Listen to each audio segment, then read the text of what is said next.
Version of my journal. I'm Steffanie Rivers. Welcome to the conversation. This is a TriCast. You might be watching me on Facebook Live or LinkedIn or YouTube. Either way, I want to welcome you aboard.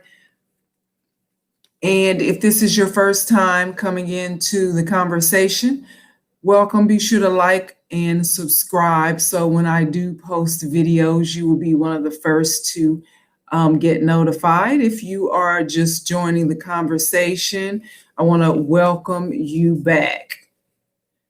I want to let you know I'm going to start giving out a number for you to, even if it's after the fact and it's not live when you view the conversation, you can always text me your questions and comments, and that number is 214-919-9360.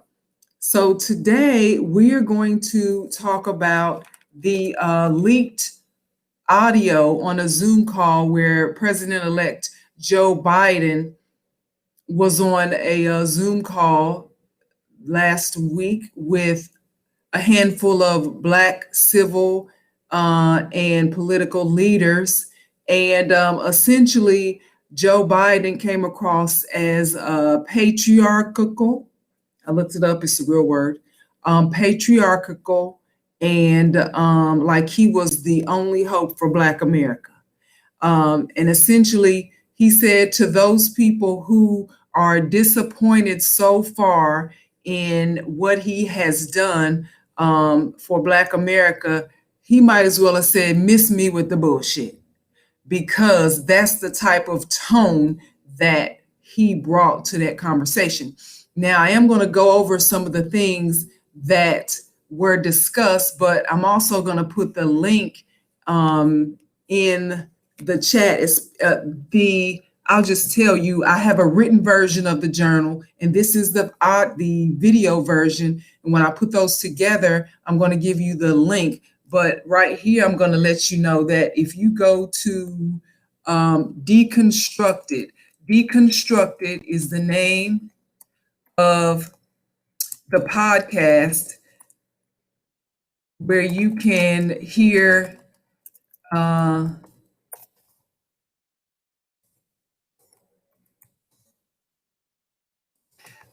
the audio was first posted. Now, it was a call, it was a Zoom call. It was a handful of people on there. Nobody was supposed to be videotaping or audio taping. Nobody was supposed to be recording, but somebody did. And I'm glad they did, because people need to hear the tone in which Joe Biden talked to some grown-ass individuals. It was as if he was their father and he had been called out and he didn't like it, and this was his response. Now, in case you didn't know, the call only took place primarily at the time that it did, because 30 days after the election, when a certain number of Black leaders had requested to get a meeting with Joe Biden about the Black agenda and what they wanted from him, they got no response. So then they started going public on social media saying, hey, it's been 30 days since the election. We've been trying to get a meeting with Joe Biden and his people, and nobody is responding. Nobody's answering our request. And then that's how this call came about, because they had to go public on him. So then now he's a little upset because he got fronted because he wouldn't respond to the people. Now that goes back 2 weeks ago when I was saying that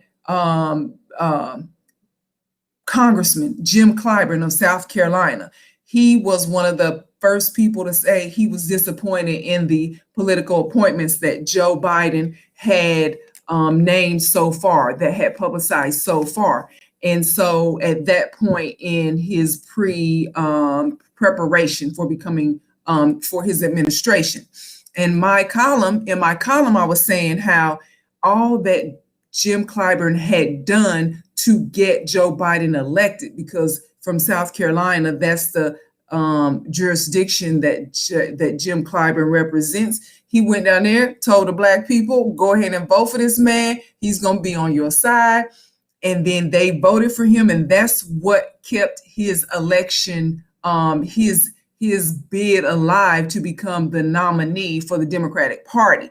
And so now, come to find out, Jim Clyburn didn't ask for anything up front, and therefore he got nothing.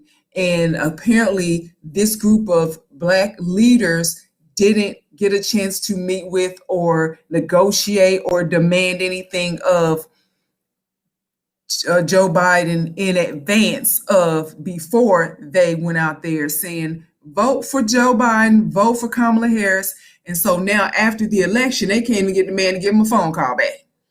And that's just how politics works. Now, for them to be in politics, I don't know why they wouldn't know that already. I don't know why they wouldn't have already said, look, this is what we need from you.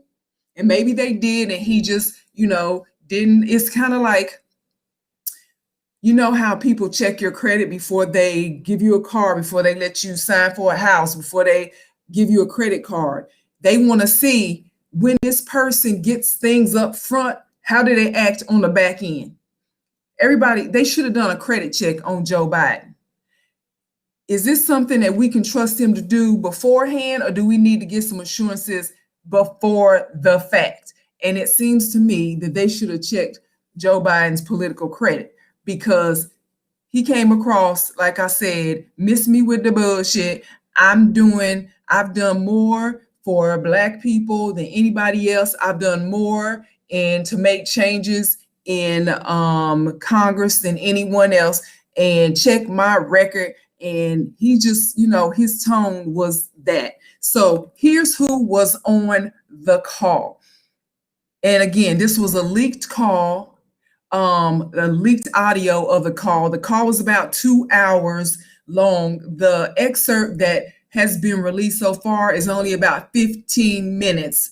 And that somebody whoever was on the call decided, this is something that needs to be recorded, even though everybody agreed not to record it. So like they said in that movie, somebody always watching, somebody always recording. So anyway, I'm glad they recorded it. Here's who was on the call. NAACP President Derek Johnson, Vanita Gupta. She is the former ACLU attorney. And she also worked in the Obama administration. Reverend Al Sharpton was on the call. Melanie Campbell, she's the head of the National Coalition on Black Civic Participation. Sherilyn Ifill, she's the director and counsel of NAACP's Legal Defense Fund. And Congressman Cedric Richmond was on the call. Now, Biden has chosen Richmond to be one of his White House assistants. I don't know if he only has one White House assistant. I doubt it. So Congressman Richmond was, as soon as they, cross over into the White House in January, will become Biden's assistant. Also, although the part of the audio that we heard rather, I did not hear Vice President-elect Kamala Harris speak, except for there were little tidbits, phrases that was said that it sounded like her voice. It sounded like she was trying to help Biden piece together whatever it was he was saying at the time. He was like trying to reach for a word or two or a phrase or two, and she was filling in, saying, trying to help him. I think that was her that was doing that. Other than that, I did not hear from her. Here are some of the things that were discussed on the call. They discussed criminal justice. They discussed a proposed George Floyd Justice and Police Reform Act. They were asking Biden about getting that passed. They were asking about creating a registry that tracks the use of deadly force by police officers. They were asking about political appointees that they had in mind for him to appoint. They were asking about the use of executive power. And so if in the case where things might not be able to get passed through Congress, the president has an autonomous power called executive power, where you saw President Donald Trump doing all these executive power, executive orders and passing things. And that's how he's dismantling the Affordable Health Care Act one piece at a time, because he's stripping away the power of it one piece of legislation at a time without actually taking it through Congress. So they were trying to let Biden know, the same way that Trump misused executive orders, we want you to use it to do good and to undo some of the mess that Trump created. So instead of Biden being accommodating, or at least talking as if he understood the power that he's going to have as president, he backpedaled. He started talking about how he was not going to use the executive power that often. He was going to rely on the Constitution. He started talking about how, as far as police reform legislation, that he wanted to hold off on that. He wants to hold off on that, he said, because one, he didn't want to give Republicans any more fervor, any more agitation, because apparently with the elections, Biden feels like a lot of Democrats got defeated because they used the Defund the Police platform. And I would say to that, why? I mean, if they need to be defunded, who cares why hold back on saying something that needs to be said? That's the problem now. We're so busy caring about how people feel, instead of us doing what we need to do and letting the chips fall where they may.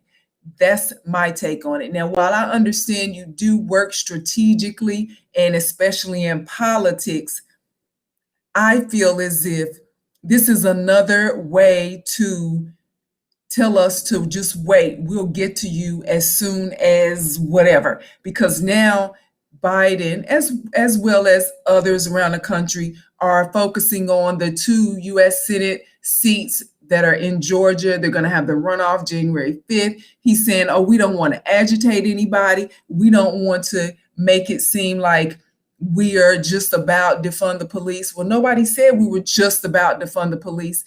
And that's what the group of people he was on the phone with were saying. You might not be able to get legislation passed one way, but there's another way for you to make something happen, so we can stop the legalized genocide of Black people in America.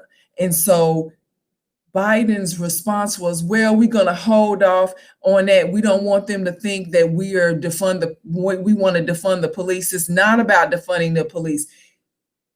Yeah, it is about defunding the police. It is about redirecting the funds so that we can have more community police officers, because that's when defund the police is a slogan, and it is an attention grabber. And there are some police departments that need to be defunded, but primarily because I believe that we do need police officers who are honest and fair and do their job the best way possible, without demonizing and criminalizing an element of society that 99 times out of 10 is Black men and Black people. We need good police officers, but we're going to get those police officers by getting rid of the bad police officers. And the way to do that is to go to community policing. Require that police officers live in, that they work in the zip code where they live. If you don't live in a zip code, you can't work in a zip code. Go over there to your zip code and see how you treat those people. If you live next door to somebody, if your kids go to school with their kids, if you go to church with certain people, you're not going to bust in the door and start shooting and breaking up stuff to your neighbor, and because you might know their cousin or know their auntie or see them in the grocery store. You're not going to do it. So that is going to stop a lot of that by doing community policing. So they were talking to Biden about addressing the issue, and he essentially said, hold off on that. Okay, so that's like a man with a side chick, and she trying to get him to get a divorce, and she keep talking about a divorce, and he keep talking about, oh, but it's not time yet. I'm gonna get one. Just hold off on that. And then years later, she still finds herself in the same situation as she was, the side piece, the coleslaw. Okay, so I didn't like that he put off something that is so prevalent in our society right now. We don't have time to wait and hold off on that. We don't have time for that. People getting shot every day, unarmed Black men getting shot every day for no reason by police officers, by law enforcement officers. And you want us to hold off on that? Really? So that's another thing they talked about. They talked about political appointments and, again, the executive power. And so essentially, Biden backpedaled on a lot of those things. And again, you're going to be able to see or hear the audio for yourself, because we're going to put the link in. And if you don't see the video version of my journal, you can always go to, it's a podcast. It's called Deconstructed. And I already wrote that in there. So go to Deconstructed and you will, you know what? Let me see right fast if I can throw this link in here for you, so you can go straight to it. And it's only 15 minutes. And if you don't have 15 minutes to listen to this, then you probably are doing something okay, so there you go.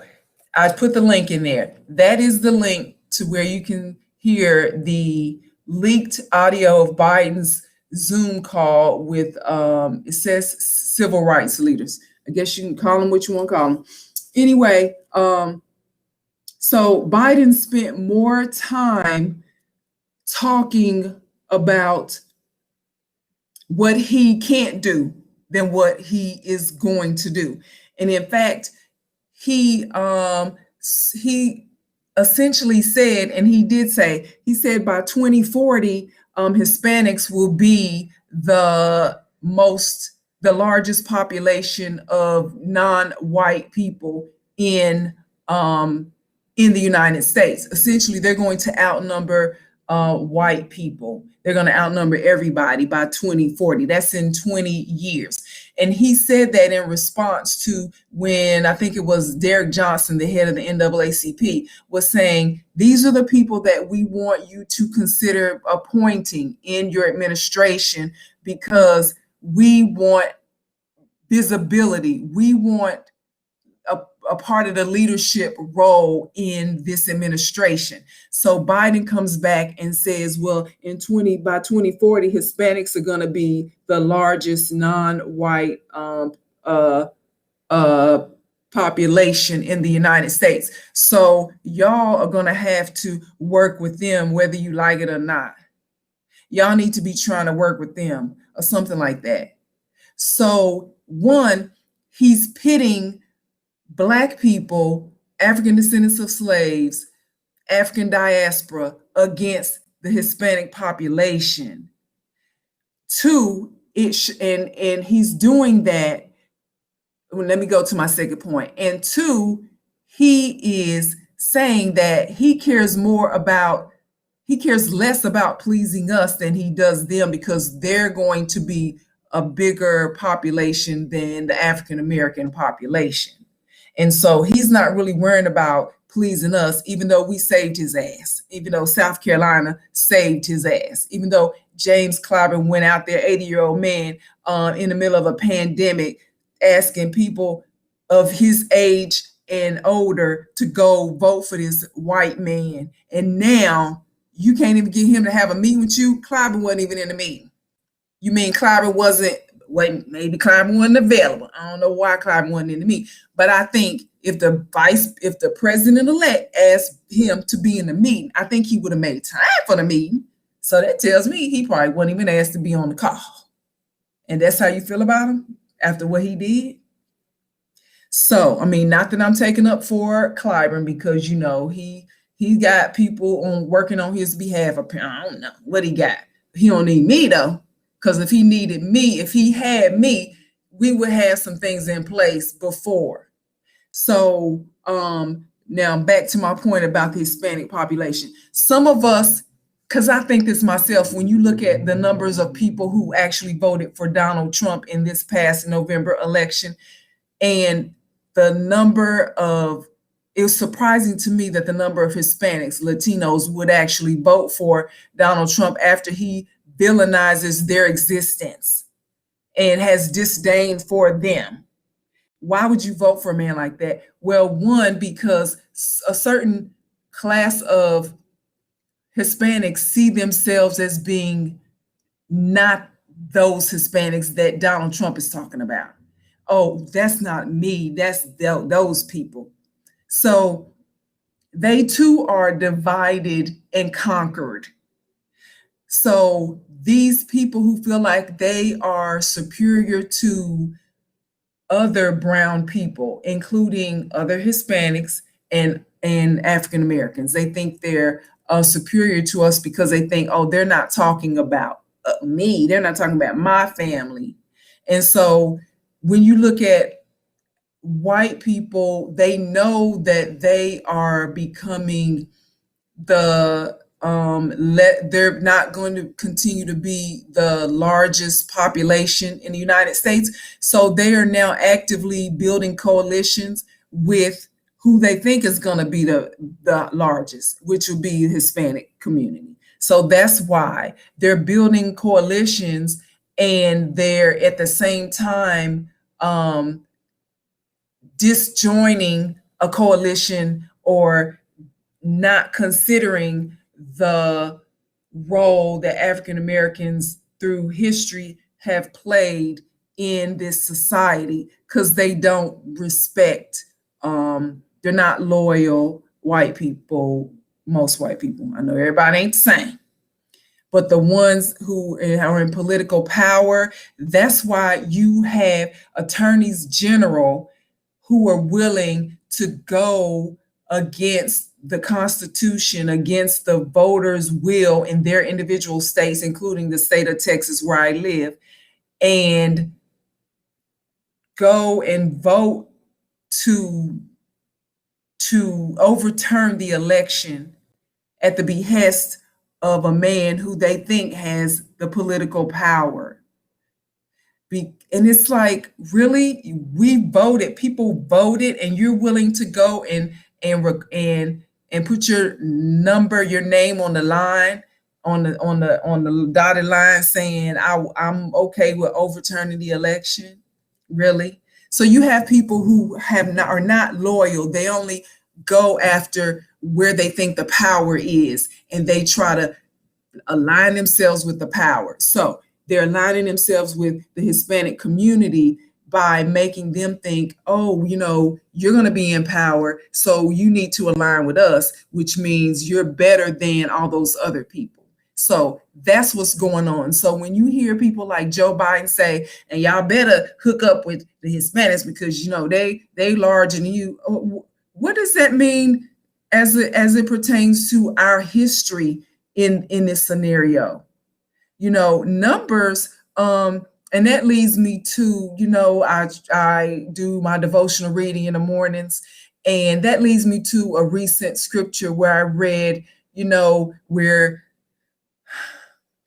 I don't know exactly where it was in the Bible, but if you're a Bible scholar, you know what I'm talking about. God spoke to an army. They were about to go to war. They were afraid. God told this army, I'm going to help you to defeat your opponent.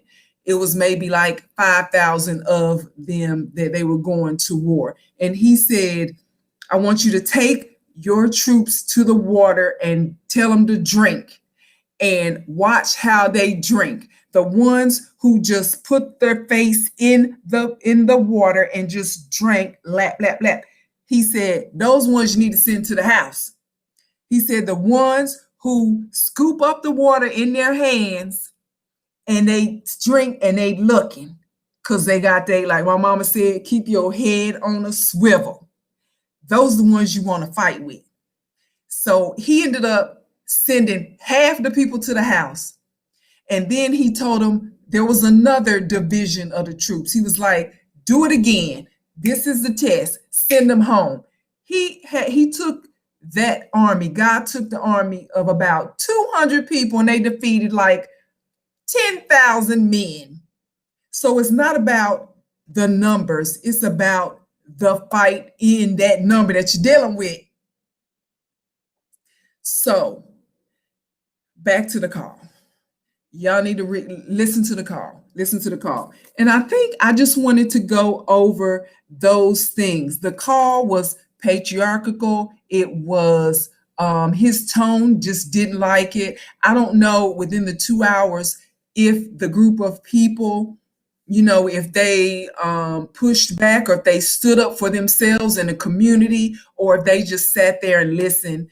Some of them, they stated their case, but Joe Biden was so like, look, I got this. This is my turn.